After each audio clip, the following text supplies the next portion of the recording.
Okay, welcome back. So we just presented this month's Huey Award for Most Reliable Airline. We've plenty of news to get through. What are we talking about next, Jake? You No. covered a wrinkle in the Qatar Virgin deal, I believe, relating to Etihad. Yes, actually I did. So just to give you all a little bit of background for those that are unaware, obviously Qatar or what am I meant? You're meant to say Qatar. Qatar. I say Qatar. Qatar obviously are hoping to buy 25% of Virgin, which needs to get signed off by the federal government. But as part of this deal, one of the kind of requirements you would presume that Qatar put on Virgin is that Virgin had to cancel its code share with Etihad. And instead, they're going to have a new code share with Qatar. Now, obviously, this is significant because, in a sense, Singapore and Qatar. No, you're getting me wrong. Why I'm getting confused.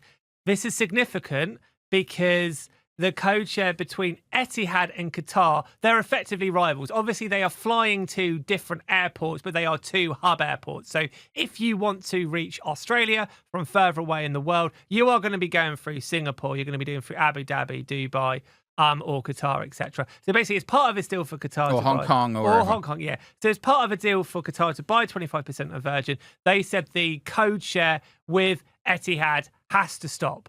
And of course, as well as many people know, Virgin Australia are going to be launching flights to Doha with Virgin Australia branded aircraft. That will be Qatar aircraft with Qatar crew or wet leasing. So people were like looking at this and saying, why would Qatar want to buy this 25% stake in Virgin? And a lot of people said one of the big kind of perks of this was you get to basically kneecap your rival, because if you take away Etihad's code share, you take away a lot of the incentive to book with them. And obviously you encourage a lot more people to go with Qatar on those flights. Now, so a few weeks ago, they released the BITRA data by the Department of Transport, which basically looks at the success or not of flights into Australia, and it looks at the kind of seat occupancy, so the percentage of seats that are filled, which is effectively known in the industry as load factors. And Qatar had an amazing load factor. I think it was in the month of September. Qatar had a load factor, I think, like 93, 95%, 94%. 96% load factors, that was for Etihad. For Etihad, yeah. So they had 96% load factors, and Qatar had like 93% or whatever. Now, Qatar... 94, you say? Yeah. So Qatar are flying considerably more flights than Etihad, but nonetheless, if you are getting load factors of 96, 97%, that basically means your plane is full. I'm sure there are experts that can tell me in more information, like in more detail. But there's always going to be one or two seats free for various reasons. So if you're getting to that point, you're basically filling the plane. Now, if you're putting on, I think it's 60 flights a week into Australia, and you are filling 97% of them, you are making a lot of money. This is a very well-drilled operation. Now, that was the last month of data before we heard about this move with the co-shares. So what it's showing is this is probably going to do a huge amount of damage to Etihad. And in fact, if you're Qatar, Etihad are their biggest rival, arguably their biggest rival. So it gives a very intriguing look at why they would do this. Now, one of the other kind of twists in this is that and you can tell us a little bit more about this, when Etihad effectively found out about this, they almost kind of preemptively ended the code share themselves. So they said in June, July or whatever, when these flights are going to take off, whatever happens, we are ripping up this code share. Now, we still don't know for certain whether the Qatar deal with Virgin is going to go ahead, because it has to be cleared by the federal government. But whether it goes ahead or not now, there has been effectively, imagine a kind of loved up couple. They've had a row, they split up. It's going to end. But again, it gives this intriguing kind of insight into this kind of balancing act between all the different airlines. Yeah, and again, as you say, a shrewd move from Qatar there to do their best to box out Etihad, because Etihad was in a sort of an interline agreement with Rex for domestic services, but Rex's domestic services are no longer a going concern. So where to for Etihad? Yes, and obviously because they're effectively blocked out because Emirates has a deal with Qantas, so there's nowhere else for them to go. But even Singapore have been slightly damaged by this, because I think the code share to Singapore, or the deal with Singapore will remain, but further on it won't. So Well, if it's to Singapore flights just within Asia, Yeah. I believe it's still fine. But Yeah. going to Europe or going Yeah. to Europe with Singapore Airlines, you can't code share anymore. So this once is the a deal comes really in. big boost in terms of Qatar's dream to make Doha the kind of APAC region hub airport, the hub for the world. This is a huge boost. So it does make total sense why they would do this. Yes, and hopefully again it will be good for competition. Yeah. But we obviously we don't know how Etihad will respond to this. Whether they're, and we don't know how passengers will respond to this. Whether more passengers will start booking internationally with Virgin/Qatar and abandoning Etihad. Yeah, well, I mean, it's interesting because at the moment Qatar is putting on 2 or 3 times as many flights as Etihad, so they're going to have effectively another, 28 through this Virgin deal. Yeah. Whether they can continue those high load factors, we will see. There's an element here of perhaps they've already gone too far, so we don't exactly know. But it's going to be interesting to see how it plays out. Right, what are we going to talk about next?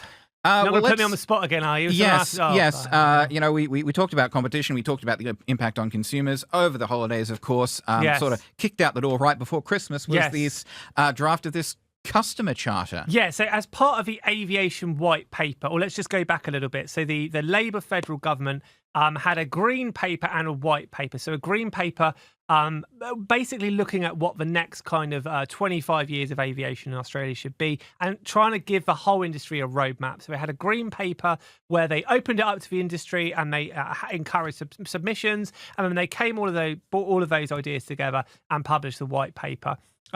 One of the big recommendations of the white paper was that in order to give customers a better deal, because of the kind of duopoly between Virgin and Qantas, there needed to be a customer charter that would give customers more rights in the event of delays and cancellations. And the recommendation is that if your flight is, and I might have got this wrong, delayed by 3 hours and it is the airline's fault, Yep. you are entitled to a refund. Which sounds all very common sense. But the problem that Virgin kind of hinted at in its submission is it's not, when it comes to delays and cancellations, it's not always as simple as it's the airline's fault or it's not the airline's fault. Often it can be a combination of factors. It might be a little bit of the weather. It might be an engineering issue. They all kind of blur into one. And secondly, often it takes a long time to find out who is to blame, if anyone is to blame. So and I'm not saying Virgin would say this, but certainly in their submission, the argument from, say, Virgin and the industry could be, it sounds great in practice, but in reality it won't work. The other argument that will be made across the industry is that and this would be the argument from Qantas and Virgin, but their argument would be, if you penalise us for delays and for cancellations, you are effectively encouraging us to be more risky, to not be as safe, because we will be doing more to get those aircraft off on time. Of course, other nations that do have similar kind of compensation schemes would say that's absolutely rubbish, but that's how this is going to essentially going to play out. But definitely the federal government is kind of moving forward with this idea that customers need better protection. Yeah, and it's.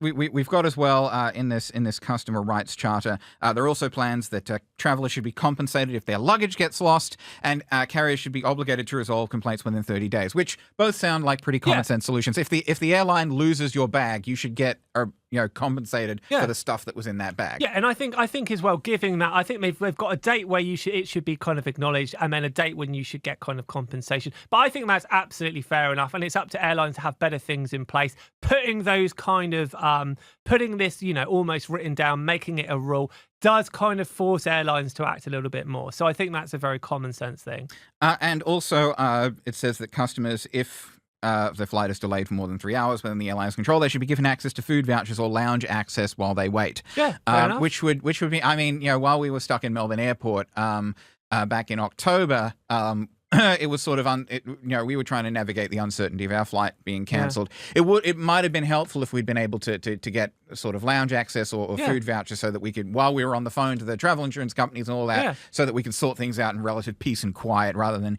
in the middle of the terminal with people yapping around us. Yeah, and I know obviously it's slightly different, but when I got a couple of years ago now, got a Qantas flight from London Heathrow to Perth, and it was delayed. It was delayed by like 8 or 9 hours. And Qantas gave me like a £20 food voucher, which is nothing.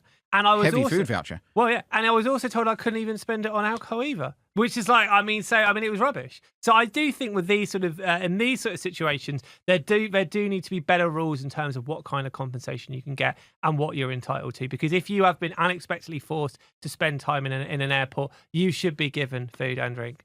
And Transport Minister Catherine King, she has previously said that the airline customer advocate, which is industry funded, hasn't made enough progress in fixing common issues. She says too many Australians have been left out to dry when flights are cancelled or disrupted. It's impossibly complex to get a refund or even contact a company representative. She said customers deserve to get their money back if they are owed it, full stop. Yeah, okay. So yeah, it's we'll be interested to see what the submissions are on that and how that gets sort of tweaked before it gets put into practice, if at all. Yeah, and I'd imagine as well that's all going to be. We're going to have an election in what, May? Potentially Presumably earlier. they want to get these things pushed through before that happens. Right, what are we talking about next? We must be nearing the end. Yeah, well, we got a couple of interesting aircraft movements. Oh yeah, another one I'm going to have to talk about. Yes, so we'll put. Yeah, this you first. might have to help me out here with some of the exact details, but in October, and I can throw this back to you a little bit as this is a story you covered. In October, Qantas kind of had the final flight of the 717. For those that are unaware, the 717 obviously are kind of a smaller domestic aircraft, but this is the aircraft that actually almost more than other, Qantas owes a lot of its kind of vice-like grip over the domestic market too. So these 717s initially were owned by Impulse Airline. The Qantas Group bought out Impulse, and they used a number of these 717s to set up QantasLink, obviously, and make that quite a dominant force. A few years later, those 717s went to Jetstar. Obviously, they were a backbone of helping Jetstar grow and ultimately, in the end, take out their rival Tiger Air.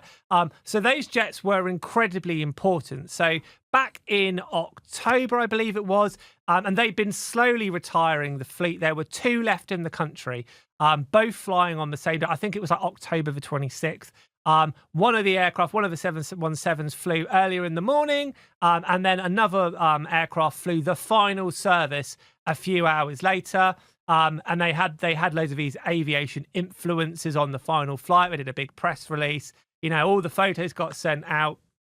All of that, and to be fair to Qantas, when people say a lot of mean things about Qantas, they do bloody love their aircraft. And when it comes to retiring an aircraft, they always put on a good show. You know, they never let 747s. Yeah, exactly. They don't let an aircraft just go off to the boneyard without any sentiment. You know, they're very nice about it. So they gave it the full package. And one of those 2 final aircraft flew off to the Victorville Desert Boneyard in California. The other one, I think, was meant to stay in storage and was then going to go to Brisbane, where it was speculated it would be gifted to an aviation training school.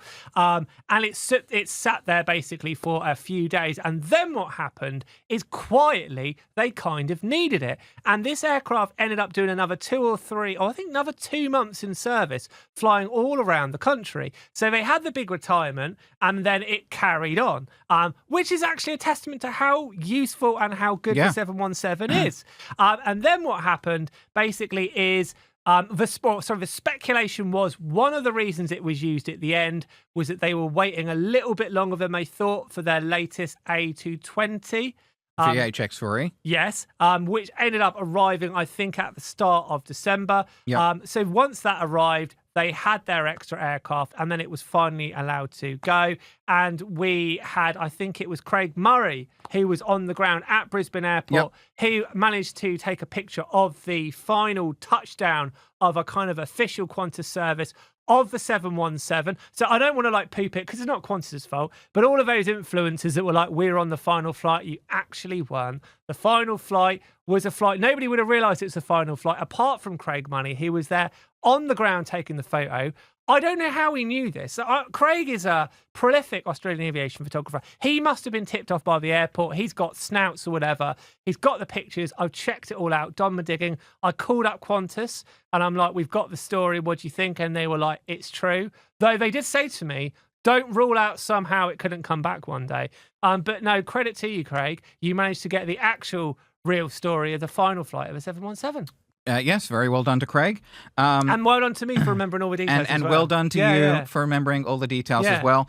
There have been, so what will be interesting to see, what happens to this last 717, whether it gets gifted to this aviation school. People have been saying that it should also be, that it should instead be given to perhaps the Qantas Founders Museum, or to another aviation museum, to sort of have it on display as part of the aviation legacy of Australia. So we'll see what happens to it. We'll keep tabs on it. We're going to tabs on it. And the last interesting aircraft that we're going to talk about is one that I actually covered, so that'll give you a bit of a break. Though it is space. It is space related, which is kind of your patch.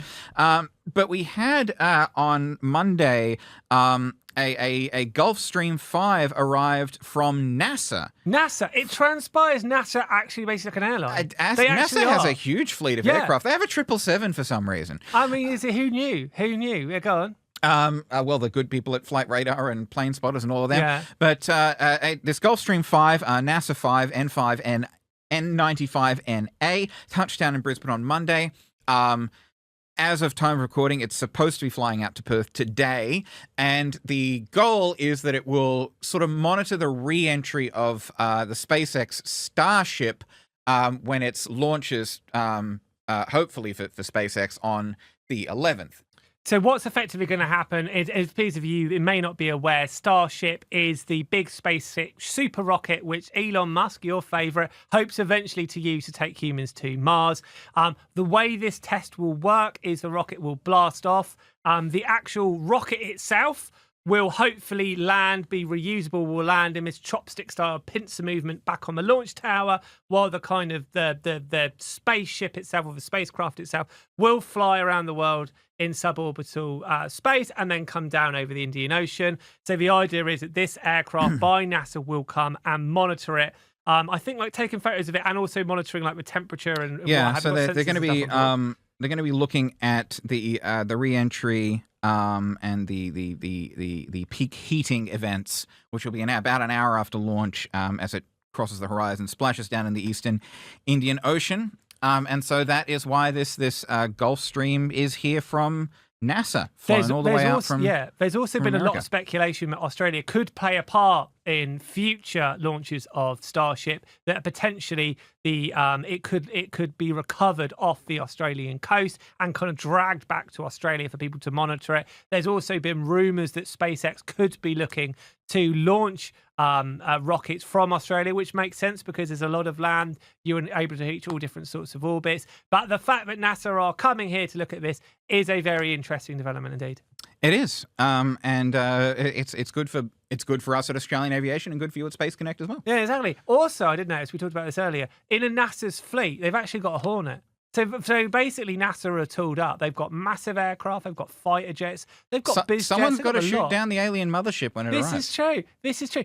You're not always going to have Will Smith or some guy with a power book that can inexplicably connect to alien technology. Yeah, well, it's good to know that NASA may well be, there's probably a feature in this, NASA may be the coolest airline in the world. There can't be another airline that's got like a Hornet, a 777, business jets. They've only got cool aircraft. I think, yeah. There's probably something in that.